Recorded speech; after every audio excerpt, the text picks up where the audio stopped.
What message do you take from the fact that inflation hit 2.1% last September and has bounced higher since? Why do you think financial conditions are restrictive and a neutral rate's below 4% when inflation has stopped falling for almost a year?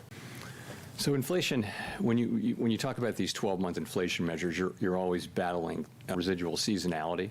So we'll have, for example, 2 months of high inflation sometimes early in the year, and then inflation turns lower, and a lot of that may just be an artifact. So that's why we look at the 12-month numbers. I think inflation is most of the way back to 2%. There are things like the catch-up inflation. So, for example, all the insurance costs that they're only now going through inflation, but they actually reflect inflationary pressures from 2-3 years ago. So that's got to go through.